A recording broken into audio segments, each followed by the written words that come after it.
మీ దగ్గర ఉండడానికి అనుకూలపరిచి మీరుగా సహాయం చేయండి. మీ ఆత్మ ద్వారా సహాయం చేయండి. మరి మీరే కరుణించదని విశ్వసించి యేసునామమున పేరిట ప్రార్థించి బ్రతిమలాడి వేడుకుంటున్నాం తండ్రి.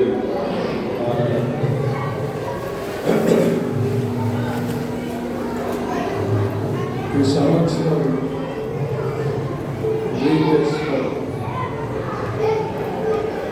ఇవ్వబడిన ముఖ్యాంశమే అక్కడ చూస్తున్నారు.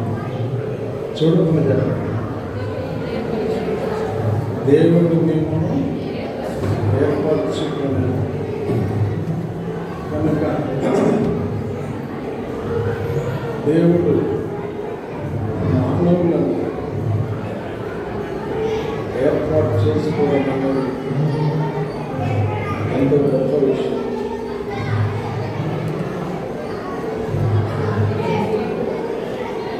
దేవునికి మానవుడు ఎంత అవసరం మనం ఏర్పాటు చేసుకోవడంలో గ్రహించగలుగుతుంది. ఏర్పరచుకున్న మానవుని కొరకు ఆయన చేసిన త్యాగం, ఆయన కనుపరిచిన ప్రేమ, బలియాగం, ఇవన్నీ మనం గమనిస్తే ఎంత అద్భుతమైన రీతిలో మహోన్నతుడైన దేవుడు, సర్వోన్నతుడైన దేవుడు ఒక అధముడైన మానవుని, నీచుడైన మానవుని, పాపాత్ముడైన మానవుని, హేయుడైన మానవుని ఆయన ఏర్పరచుకున్నాడు అనే విషయం మహోన్నతుడైన దేవుడు ఏర్పాటు ఎంతో గొప్పది. దాన్ని మనం గ్రహించాలి. ఆ ఏర్పాటును అంటే ఏర్పాటులోకి రావాలి. ఏర్పాటులోకి రావడం ద్వారా ప్రయోజనాలు కలిగేటువంటి శ్రేష్టమైన పరలోక ప్రాప్తి, ఈ విషయాలని సరైన రీతిలో అవగాహన చేసుకోగలగాలి. దేవుని వాక్యంలో సమూయేలు గ్రంథంలో చూడండి. మొదటి సమూయేలు గ్రంథంలో 16వ అధ్యాయంలో 7వ వచనం. మొదటి సమూయేలు గ్రంథము 16లో 7. అయితే యెహోవా సమూయేలుతో ఇలా సెలవిచ్చాడు, అతని రూపమును అతని ఎత్తును లక్ష్యపెట్టు. మనుష్యులు లక్ష్యపెట్టు వాటిని యెహోవా లక్ష్యపెట్టు. నేను అతని త్రోసివేసి మనుష్యులు పై రూపమును లక్ష్యపెట్టుకున్నాడు, యెహోవా హృదయమును లక్ష్యపెట్టు. కనుక మనుష్యులకు దేవునికి తేడా ఏంటి చెప్పండి బ్రదర్స్?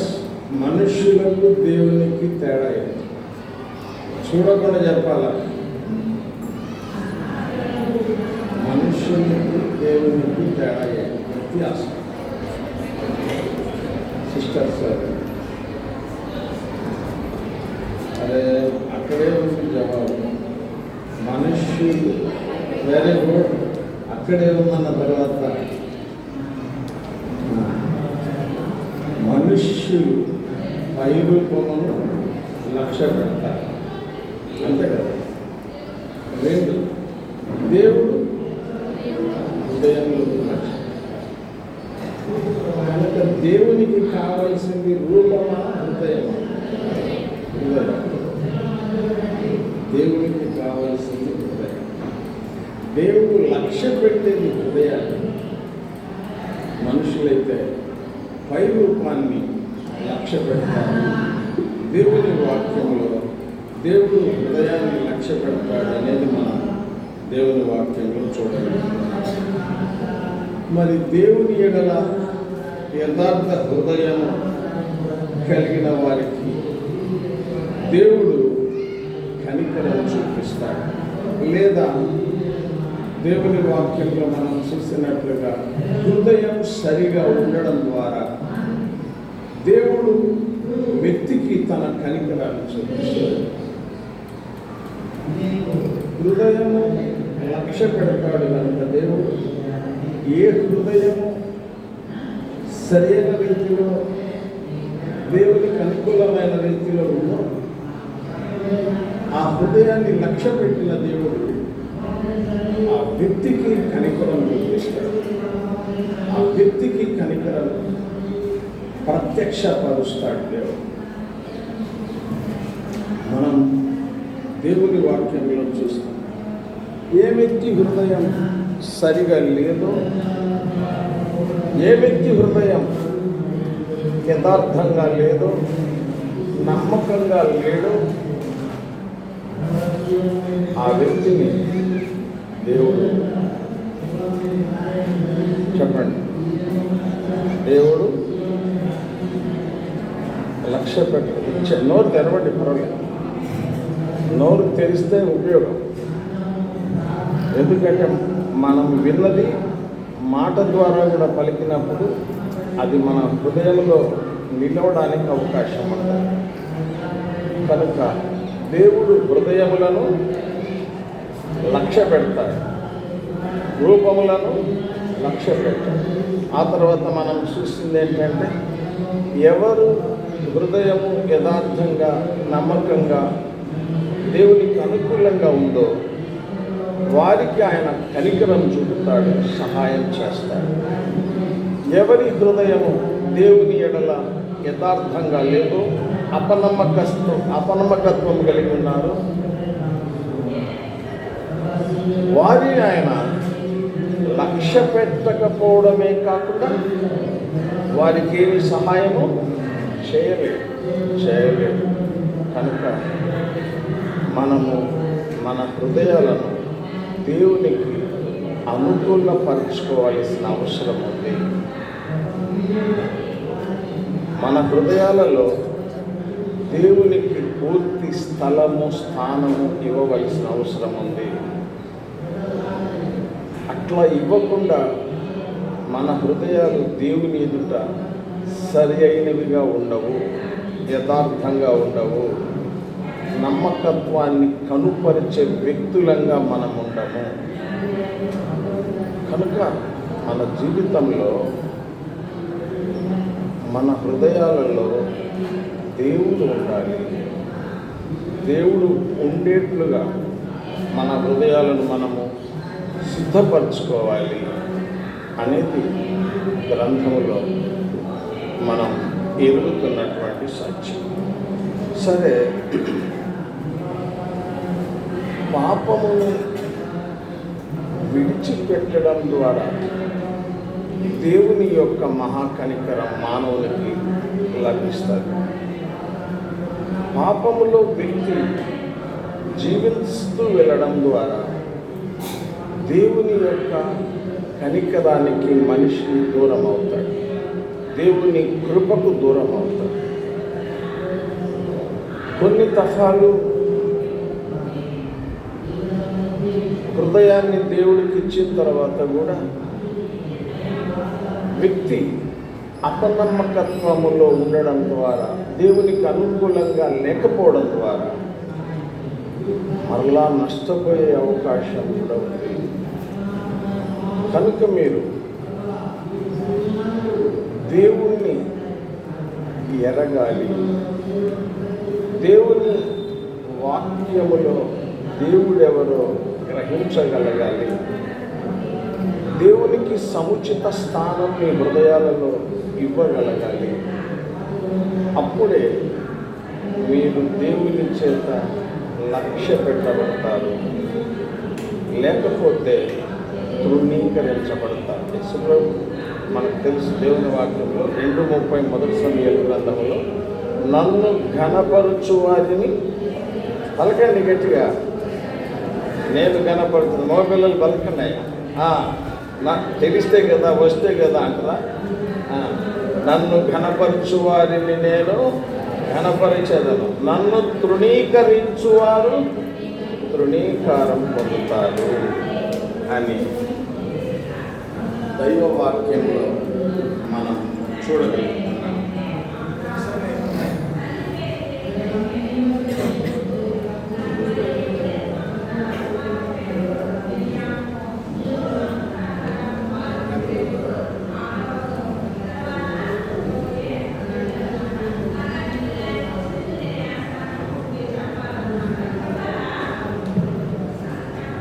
మీకు ఒక ఉదాహరణ బైబిల్ గ్రంథంలో ఉన్న ఉదాహరణ మీ గమనానికి తెస్తాను. దావీదుకు ఉన్న కుమారులలో ఒక కుమారుని పేరు అబ్షాలోము. ఏం పేరు? అబ్షాలోము. పలకమన్నా కదా మిమ్మల్ని, పలకమంటే పలకలుతాను.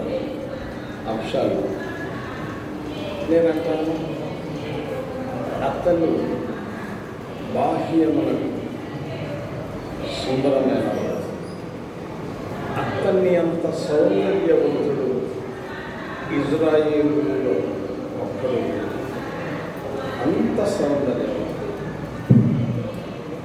మనం చూస్తే వాక్యంలో ఉంది. అతని తల వెంట్రుకలు ఏటేటా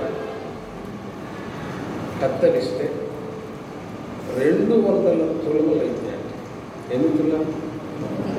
200 తులాలు అంటే ఎన్ని కిలోలు? దరిదా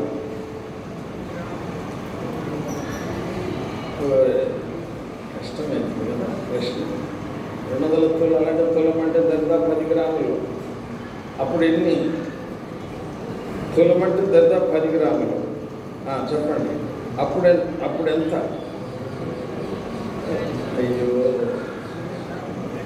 తులం అంటే 10 గ్రాములు, 200 గ్రాములు ఈజ్ ఈక్వల్ టు ఎన్ని కిలోలు? ఏ బ్రదర్స్, నేనే చెప్తలేనండి. 10 గ్రాములు అర్థమైందా? 200కు 0 కలిపి 200 పక్కన 0 పెట్టండి, ఏమైంది? 2000. గ్రాములు ఎన్ని గ్రాములు? కిలో. 1000 గ్రాములు. నాయన మిమ్మల్ని అందరికీ ఎట్లా 2 కిలోలు అవుతుంది. ఇప్పుడు కిలో వెంట్రుకలు 2000 అంట. ఇది 100 గ్రాములు 2000 అంటున్నారు. కేక మీకు అర్థమైందో లేదు. ఇక 2 కిలోలు అమ్మితే 40,000 వస్తుంది ఇప్పుడైతే కన్నా. అంత చూసారా? ఏది వెంట్రుకలు ఒక్క సంవత్సరంలో కట్ చేస్తే 2 కిలోలు అయితే, మనిషి చూస్తేనేమో ఏ లోపము లేనటువంటి సౌందర్యం, వ్యక్తి అతిశయం, ఇంకతిశయం వెళ్తుంది, అస్సలు లోపం లేదు. ఇక వెంట్రుకలు కట్ చేస్తేనే 2 కిలోలు అవుతున్నాయి సంవత్సరం. మనిషికి ఎంత గర్వం ఉంటుంది, ఎంత అతిశయం ఉంటుంది చెప్పండి. ఇప్పుడు మామూలుగా మీరు దేన్ని బట్టి అతిశయిస్తారు అంటే, నేను అనేది సర్వసాధారణంగా మాట్లాడతాను. అందాన్ని బట్టి అతిశయిస్తాను. నెక్స్ట్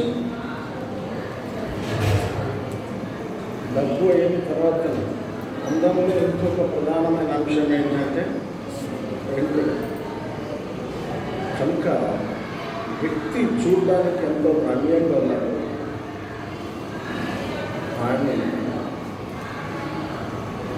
వ్యక్తి యొక్క హృదయాన్ని చూసినప్పుడు అంత రమ్యంగా లేదు. కనుక వ్యక్తి వేరు, వ్యక్తిత్వం వేరు. చెప్పండి, వ్యక్తి వేరు, వ్యక్తిత్వం వేరు. వ్యక్తి ఎంత ప్రాముఖ్యమైనదో వ్యక్తిత్వం కూడా అంతే ప్రాముఖ్యం. వ్యక్తిత్వం కనుక అబ్షాలోములో వ్యక్తిత్వం లేదు. సొంత తండ్రి దావీదు అయితే ఒక 50 మంది బంటులను ఏర్పరచుకున్నాడు, పనివారిని ఏర్పరచుకున్నాడు. ఒక్క రథము, గుర్రాలు అన్నిటినీ సిద్ధపరచుకున్నాడు. ఇక తండ్రి దగ్గరకు న్యాయం కొరకు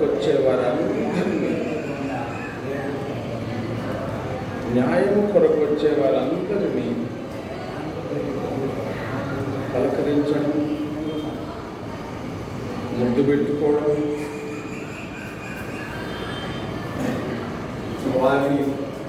వారి విషయం విచారించడం,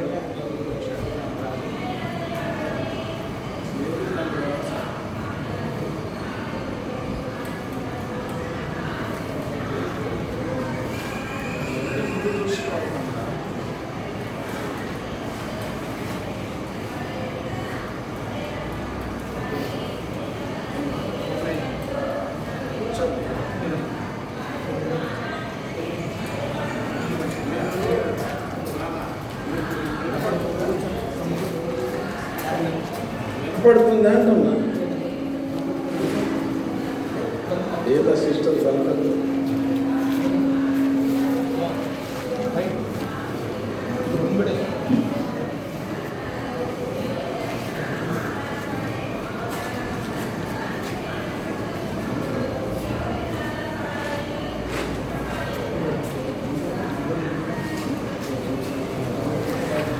మీరు రేపటి నుంచి డిస్టర్బ్ చేయకూడదు.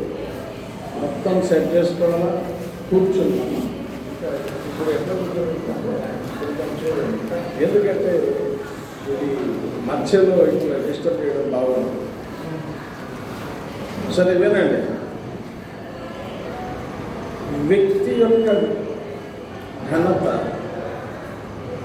దేనికి పెట్టొస్తుంది?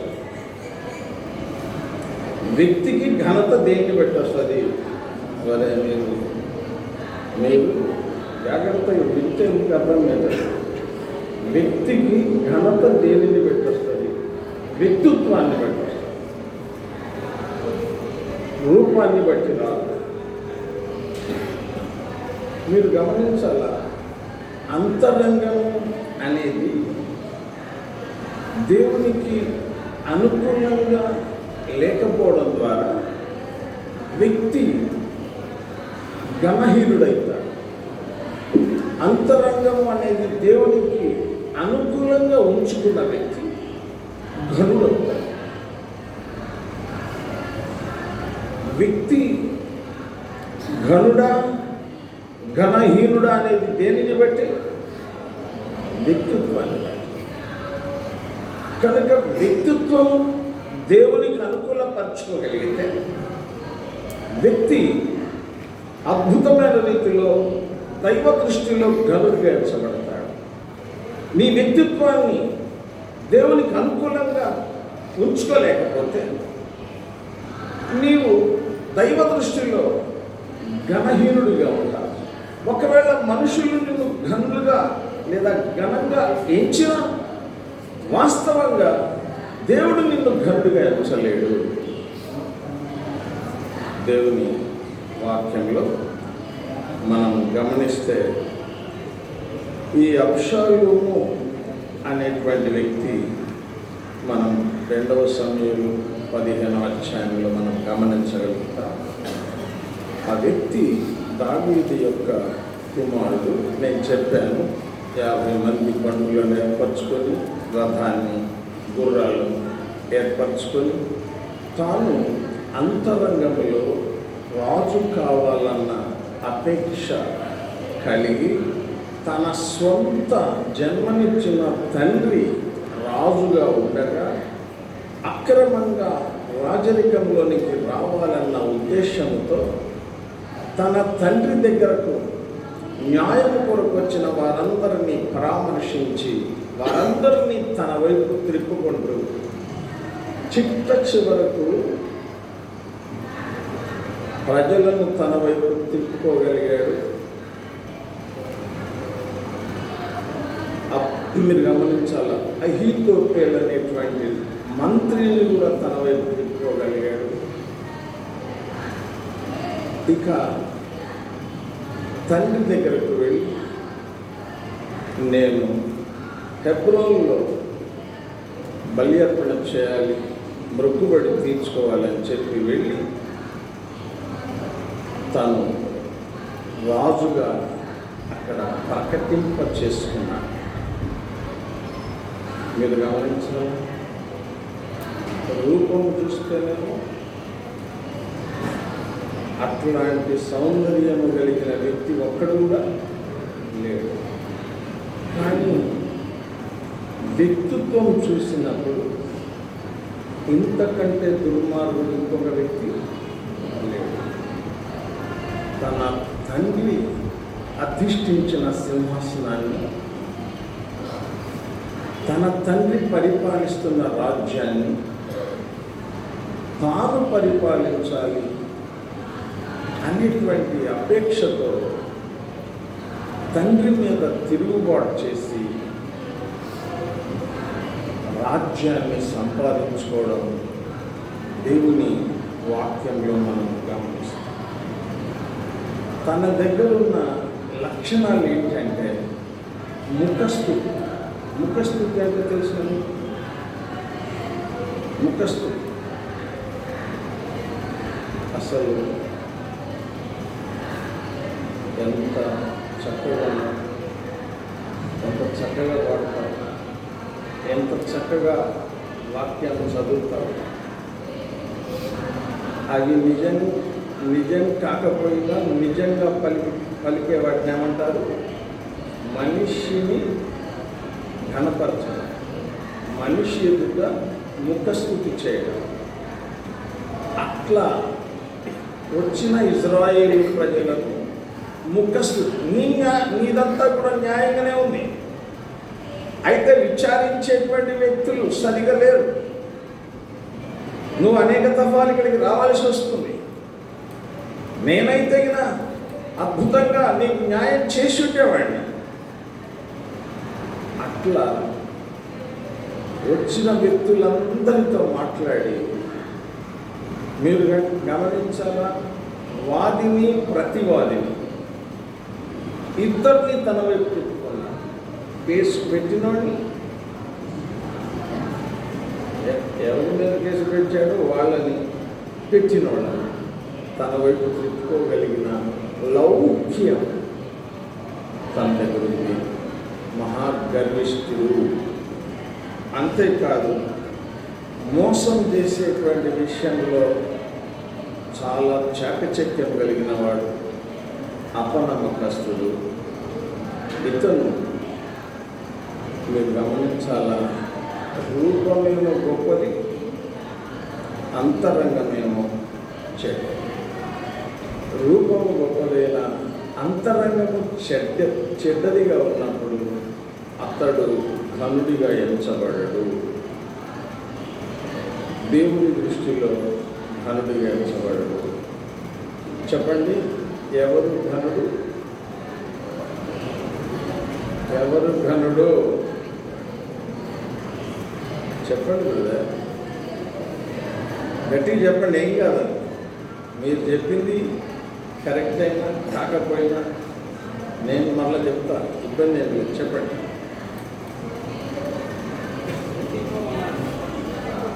అమ్మా, ఘనుడు ఎవరు? వ్యక్తి రూపము కాదు, వ్యక్తిత్వం. కనుక సొలొమోను మనం చూస్తాం. సొలొమోను అద్భుతమైన రీతిలో వ్యక్తిత్వంతో అతని కూడా కుమారుడే. ఎవరికి? దావీదు. అతని రాజరికానికి వచ్చిన రీతి సరైన రీతిలో వచ్చాడు. ఇతను రాజ్యానికి వచ్చిన రీతి అక్రమంగా వచ్చాడు. కనుక అక్రమము అనేది ఘనహీనతకు తీసుకొని వెళ్తుంది, క్రమము అనేది ఘనతకు తీసుకొని వెళ్తుంది. మనం చూస్తే ఇతనికి సహాయపడ్డాడు దేవుడు. ఎవరికి? సొలొమోను. అబ్షాలోముకు ఏమీ సహాయం చేయలేకపోయాడు దేవుడు. కాబట్టి అంతరంగ స్వభావం సరి అయిన రీతిలో లేకుండా దేవుడు సహాయపడలేడు. దేవుని దృష్టిలో వ్యక్తి ఘనుడు కాలేడు. మీరు ఇటు వెళ్తాం. దావీదున్నాడు, తెలుసుకున్నాడు, రాజు అని ప్రకటన చేయించుకున్నాడు హెబ్రోన్లో. దుర్మార్గుడు వీడు, ఎంతకైనా బరి తెగిస్తాడని చెప్పి రాజ్యము చెదిరిపోకూడదు, యెరూషలేము పట్టణము నష్టపోకూడదు, ప్రజలు ఐక్యంగా ఉండాలి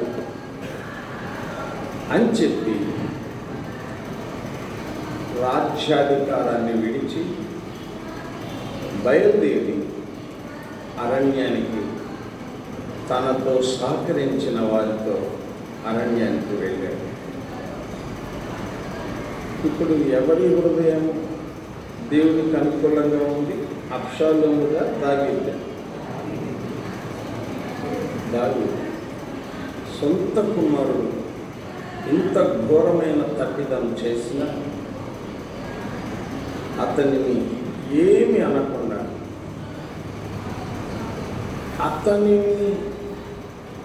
అతడంతటతడు చనిపోయే వరకు ప్రేమించాడు. ఎవరు? దావీదు అద్భుతమైన రీతిలో తనను ప్రేమించాడు. మనం చూస్తాం దేవుని వాక్యంలో దావీదు జీవితంలో దేవుని నమ్మిన అనుభవం, దావీదు జీవితంలో దేవుణ్ణి నమ్మిన అనుభవం ఉంది. మనం చూస్తే విరిగి నలిగినటువంటి హృదయం ఉంది. దేవునికి నమ్మకస్తుడు మరియు ప్రార్థన జీవితము అభ్యాసం చేసుకున్నవాడు, ఇతరులను గురించి జాగ్రత్త తీసుకునేవాడు.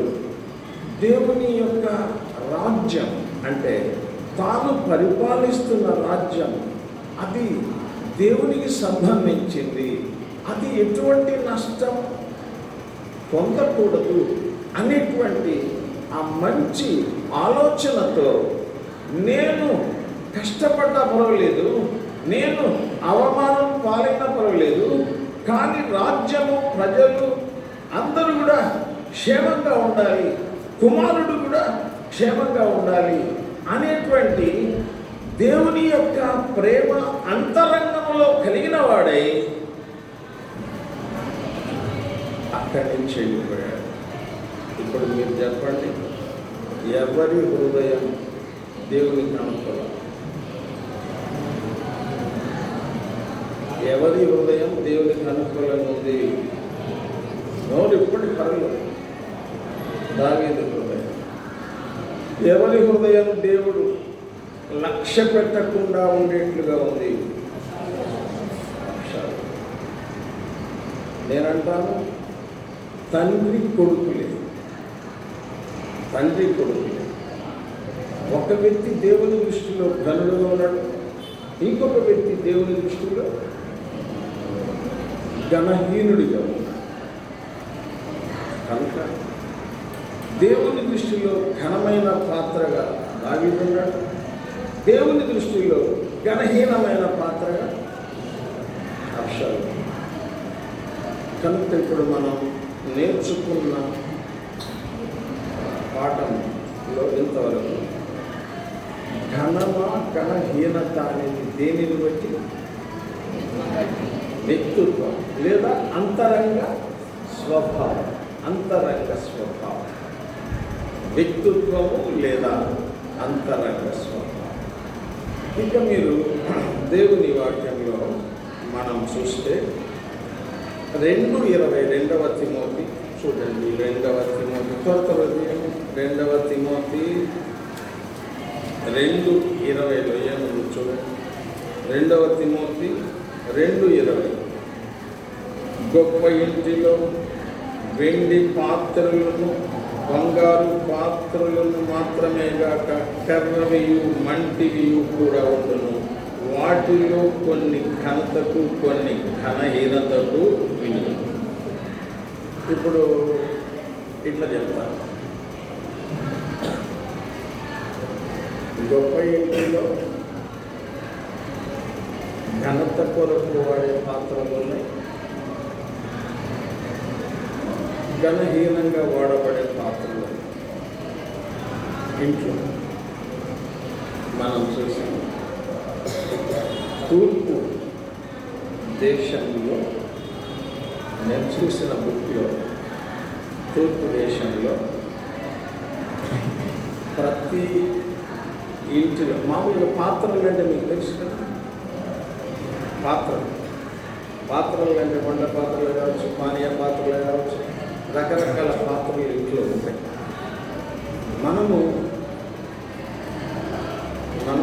ఇప్పుడు ఘనత కొరకు వాడే ఉన్నాయి, ఘనహీనత కొరకు వాడే డస్ట్బిన్ ఉంది.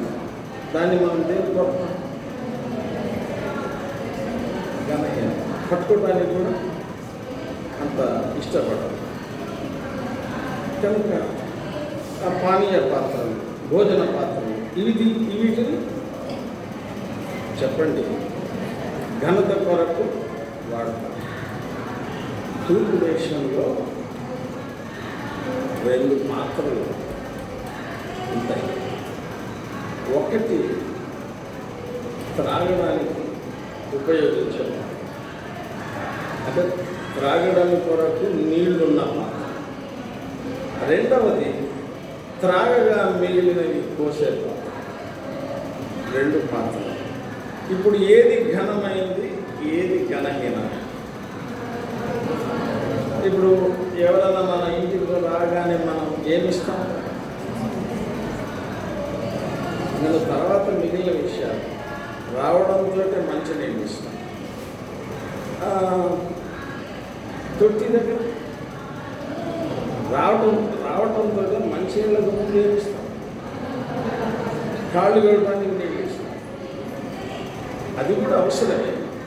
బట్ దాని స్థాయి, దాని స్థానం వేరు, దీని స్థాయి, దీని స్థానం వేరు. దేని స్థానం? త్రాగడం కొరకు వినియోగించే నీటి పాత్ర మరియు పానీయ పాత్రలు, వీటి స్థానం వేరే. మనం కాళ్ళు కడుక్కోవడానికి అక్కడ పెట్టే పాత్ర వేరు, ముంచి కడుక్కోవడానికి ఇచ్చే పాత్ర వేరు. కనుక అన్ని పాత్రలే అన్ని ఇంట్లోనే ఉన్నాయి. కానీ కొన్ని ఘనతకు వినియోగిస్తాం, కొన్ని ఘనహీనతకు వినియోగిస్తాం. ఈ తూర్పు ప్రాంతంలో చెప్పిన మాట ఉన్న చదువు విషయం ఏంటంటే 2 బల్ల మీద ఉన్న పాత్రలలో ఒకటి మంచినీటి పాత్ర, రెండవది త్రాగగా మిగిలినవి పోసే పాత్ర. ఇప్పుడు ఏది ఘనమైంది ఇందులో? మంచినీళ్ళతో నింపబడిన పాత్ర. అది ఇంటివారి అవసరం తీరుస్తుంది. ఎవరన్నా వచ్చినా వారి అవసరాన్ని కూడా తీరుస్తుంది. కనుక మనం దేవుని వాక్యంలో ఘనమైన పాత్ర అంటే స్వతహాగా తన అక్కర తీర్చబడ్డం, ఇతరుల అక్కర కూడా గుర్తించి తీర్చడం అనేది ఘనమైన పాత్ర యొక్క లక్ష్యం. మీరు ఇటీనంటే అడుగులండి. ఘనమైన పాత్ర యొక్క లక్ష్యం చెప్పండి, ఘనమైన పాత్ర యొక్క లక్షణం ఏంటి? చెప్పండి సిస్టర్, బ్రదర్ చెప్తున్నాను. ఘనమైన పాత్ర లక్షణం ఏంటి? తన ఇంటి వారికి ఉపయోగపడి ఇతరులకు కూడా ఉపయోగపడే పాత్ర ఘనమైన పాత్ర. కనుక మనం చూస్తున్నాం, ఉపయోగపడాలి. ఘనమైన పాత్రగా మనం ఉండాలి అంటే మనకు ఉపయోగపడి ఇతరులకు మనం కూడా ఉపయోగపడాలి. ఇప్పుడు మంచినీళ్ళకు వెళ్ళే మంచినీళ్ళకు బావి దగ్గరకు వెళ్ళేటప్పుడు తిన్నరగా కడుక్కునే పాత్ర తీసుకుపోతారా, లేకపోతే ఈ మంచినీటి పాత్ర తీసుకెళ్తారా? మంచినీటి పాత్రను తీసుకెళ్తారు. ఇజ్రాయెల్ దేశంలో ఒక అలవాటు ఏంటంటే, ఎదురుపడి ఎవరడిగినా కూడా వాళ్ళు ఖచ్చితంగా ఆ మంచినీటిని వాళ్ళకు తప్పకుండా దప్పిక తీర్చడం కొరకు వాళ్ళు ఇస్తారు. వస్తున్నప్పుడు తెచ్చుకుంటున్నప్పుడు అడిగితే మీకు తెలుసు కదా, నీకు నీళ్ళు ఇస్తా, నీ ఒంటెలకు కూడా నీళ్ళు ఇస్తానన్నారు.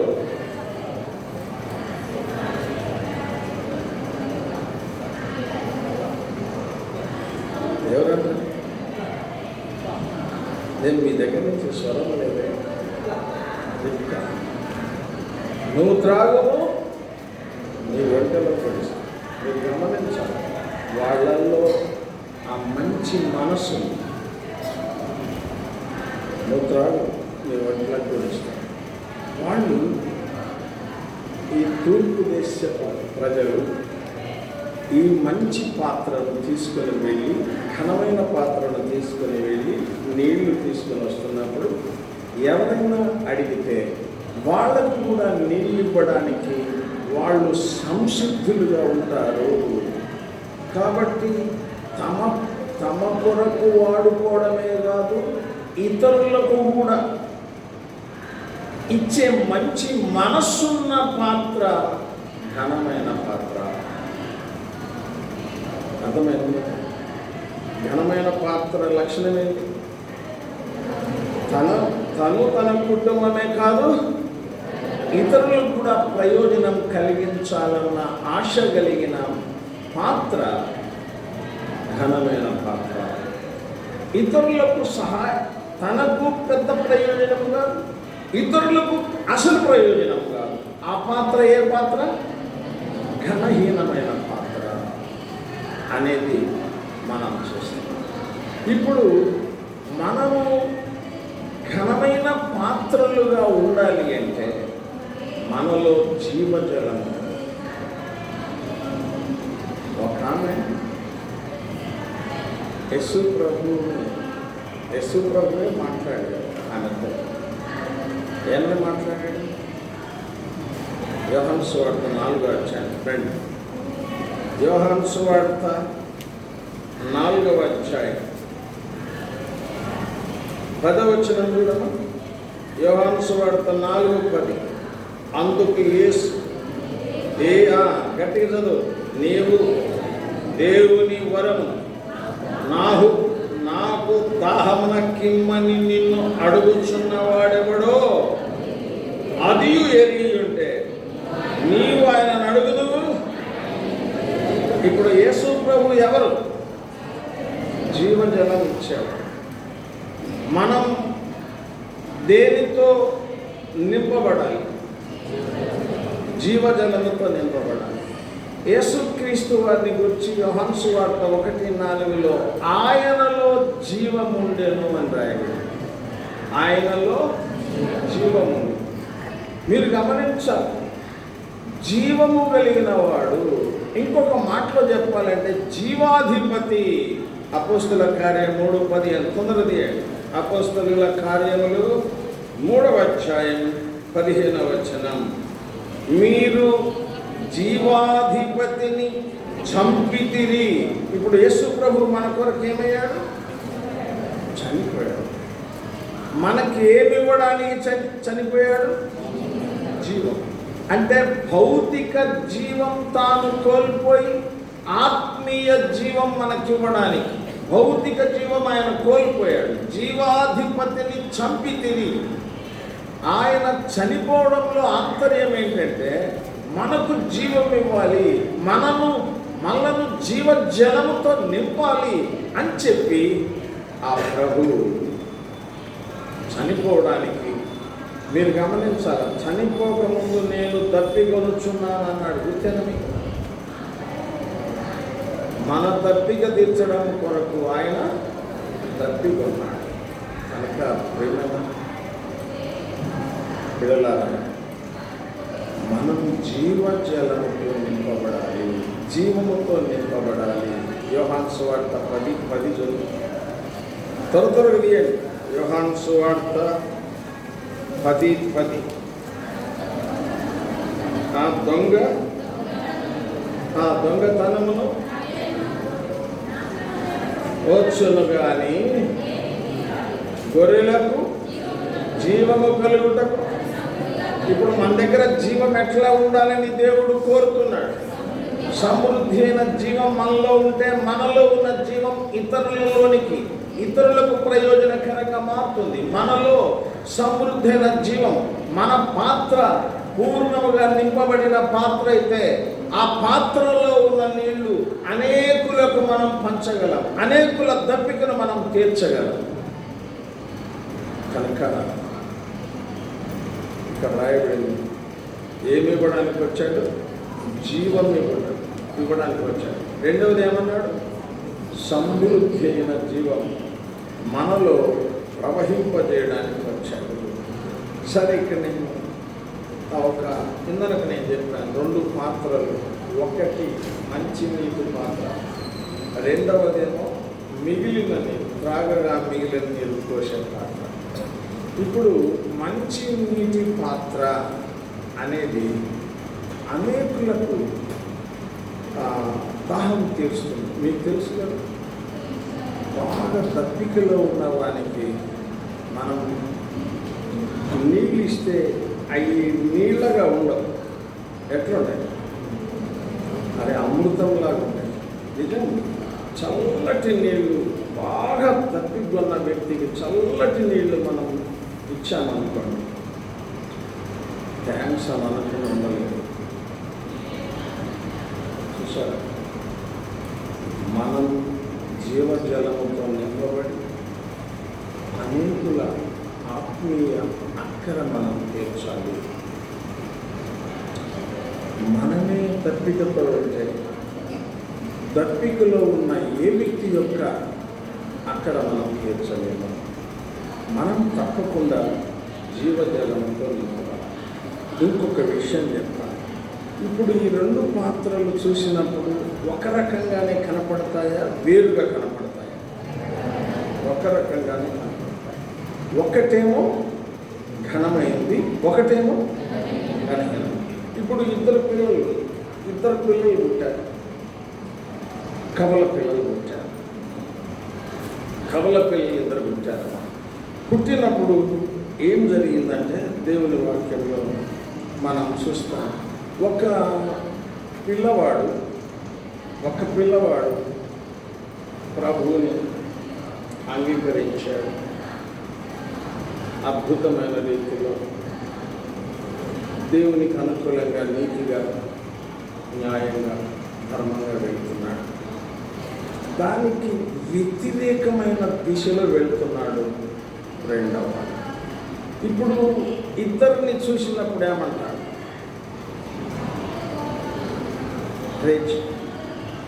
ఇద్దరిని చూసినప్పుడు ఏమంటాం? అరే ఏమంటాం మనం? అబ్బా సేమే అంటారు కదా.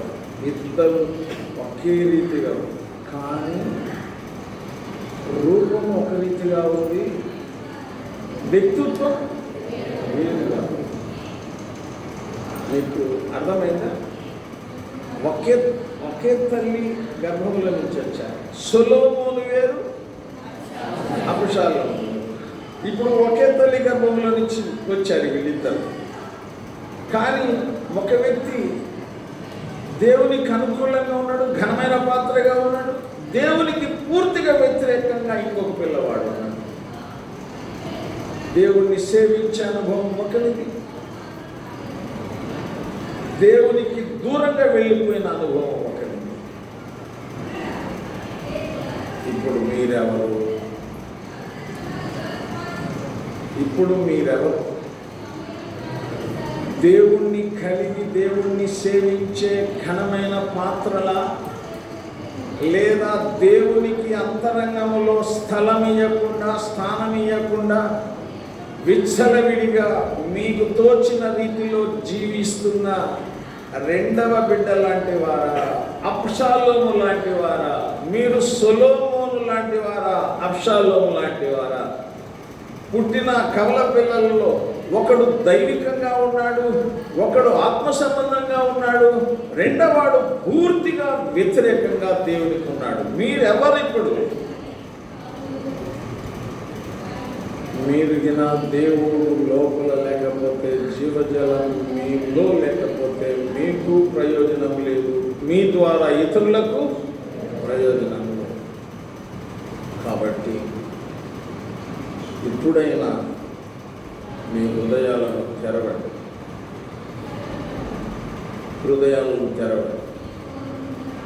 ప్రభువుకి మీ హృదయాన్ని ఇవ్వండి. ప్రభువు నీ హృదయంలోకి వస్తే ఆయన ఎవరు?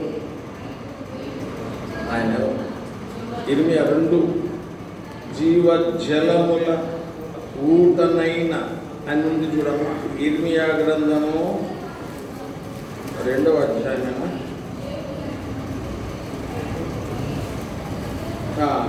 చూడండి, దేవుని వాక్యంలో 13వ వచనం, 2:13. నా జనులు 2 నేలములు చేసి ఉన్నారు, జీవజలముల ఊటునైన నన్ను విడిచి ఉన్నారు. తమ కొరకు తొట్లను, అనగా బద్దలై నీళ్లు నిలవని తొట్లను తొలుపు. ఆయన ఎవరు? చివరిగా మాట్లాడాలి తొందరగా మీరు.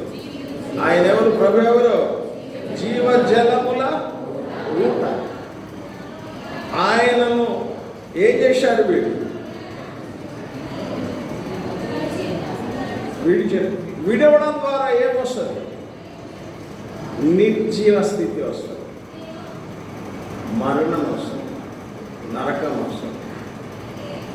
జీవజలముల ఊటను రక్షకుడైన యేసుక్రీస్తు, ఆయనలో జీవముంది. జీవజలముల ఊటనైన నన్ను విడిచి, కనుక హృదయంలో యేసుక్రీస్తు వారిని చేర్చుకోవడానికి మీ పాపాలు ఒప్పుకోండి. పాపక్షమాపణ లేకుండా ఏ వ్యక్తి తనకు ప్రయోజనకరమైన వాడు కాడు, ఇతరులకు కూడా ప్రయోజనకరమైన వాడు కాడు. వ్యక్తి ఘనమైన పాత్రన, ఘనహీనమైన పాత్రన అని దేనిని బట్టి మనం చెప్పగలం?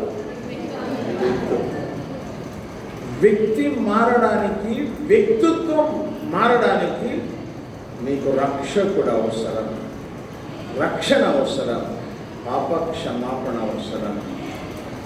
కనుక ఆ విధంగా ప్రభు వైపు తిరగడం అవసరం. ప్రార్థన చేస్తాం. మోకరించండి త్వరగా.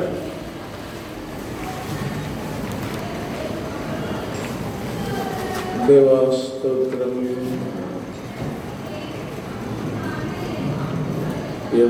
కాలం VBS మొదటి దినాన ఘనమైన పాత్ర, ఘనహీనమైన పాత్ర విషయాలను నాయన మీ కృపను బట్టి పాఠంలో పొందుపరచబడిన రీతిన పిల్లలకు నాయన అందించుటకు అనుకూలపరిచారు. ఈ మాటలు వారి హృదయాల్లో తీసుకోవడానికి సాధించారు. అబ్షాలోము ఘనహీనమైన పాత్ర, దావీదు ఎంత ఘనంగా ఉన్నాడు, సొలొమోను ఎంత ఘనంగా ఉన్నాడు. ప్రభు, ఒక తల్లి కనిన కవల పిల్లలు ఒకరు మిమ్మల్ని అంగీకరించి ఒకరు మిమ్మల్ని అంగీకరించకపోతే ఇద్దరు ఒకే రూపం, కానీ ఇద్దరి వ్యక్తిత్వం వేరు, ఇద్దరి స్థానం వేరు. ప్రభువా, ఈ బిడ్డలను దర్శించుము, హృదయాలలో మిమ్ములను గూర్చిన అనుభవ జ్ఞానము దయచేయము. ఒక్కరు నశించుట పరలోకమందున్న తండ్రి చిత్తము కాదు, అందరూ రక్షణ పొంది రక్షకుని గురించిన అనుభవ జ్ఞానం పొందాలి. మీరు ఇచ్చేయిస్తున్నారు. ఈ మాటలు మీ మాటలు ప్రభువా, వారి హృదయం అనే పలకల మీద వ్రాయము. నాయన, రక్షించబడిన వారు ప్రయోజనకర పాత్రలుగా ఉండగలిగినట్లు సాయం చేయ, రక్షణ లేని వారు రక్షణ పొందడానికి వెంటనే తీర్మానం చేసుకొని ప్రభువా, మీకు హృదయం ఇవ్వడానికి అనుకూలపరచు. మీ గొప్ప కార్యములు జరిగించు నాయన. ప్రయాసపడుతున్న ప్రతి బిడ్డను దీవించు. అన్ని విధాలుగా జరుగుతున్న పరిచర్యకు ముద్రలు యేసునాథుని పేరు ప్రార్థించి పెట్టున్నాం తండ్రి. Amen. Right, praise the Lord. ఇది సిస్టర్.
పిల్లలు ప్రైజ్ రాడమ్మా. మీరు లైన్లో కూర్చోండి, ముగ్గురు కూర్చోండి. రావట్లేదని ఫస్ట్ నుంచి కూర్చోండి, వెనకని పోతారు, అక్కడ వెళ్ళకండి. గర్ల్స్ కూడా అంతే, లైన్లో కూర్చోండి. లెసన్స్ చెప్పేటప్పుడు క్వశ్చన్స్ చేస్తుంటే మెదలకుండా ఉంటున్నారు, వింటలేదా మీరు? అంకుల్ వాడే ఎవరైనా కూడా వినండి. బుక్ మాత్రం వర్క్ బుక్ మీరే పూర్తి చేయాలి, ఎవరు చెప్పరు మీకు. అందుకని లెసన్స్ శ్రద్ధగా వినండి. ఇప్పుడు 7 మెంబర్స్ గ్రూప్గా కూర్చోండి. టీచర్స్ మీ దగ్గరికి వస్తారు. వెళ్ళండి, క్లాస్కి వెళ్ళండి. వర్క్ బుక్ మీరు పూర్తి చేసుకోవాలి. తర్వాత మెమరీ వర్సెస్ రక్షణ తీర్మానం చేసుకున్నవాడు ఒక గ్రూప్లో కూర్చోండి, ఒక ప్రకటన. నూతనంగా మరి ఎవరైతే ఈరోజు ఈ ఇయరే ప్రీవియస్కి వచ్చి ఉన్నారేమో వారు కూడా మీరు మీ క్లాస్లో కూర్చోండి. తర్వాత టీచర్స్ మీతో మాట్లాడతారు. పెట్టండి, గ్రూప్స్కి వెళ్ళండి. మీకు గ్రూప్స్కి వెళ్ళండి. 7 కూర్చోండి. తర్వాత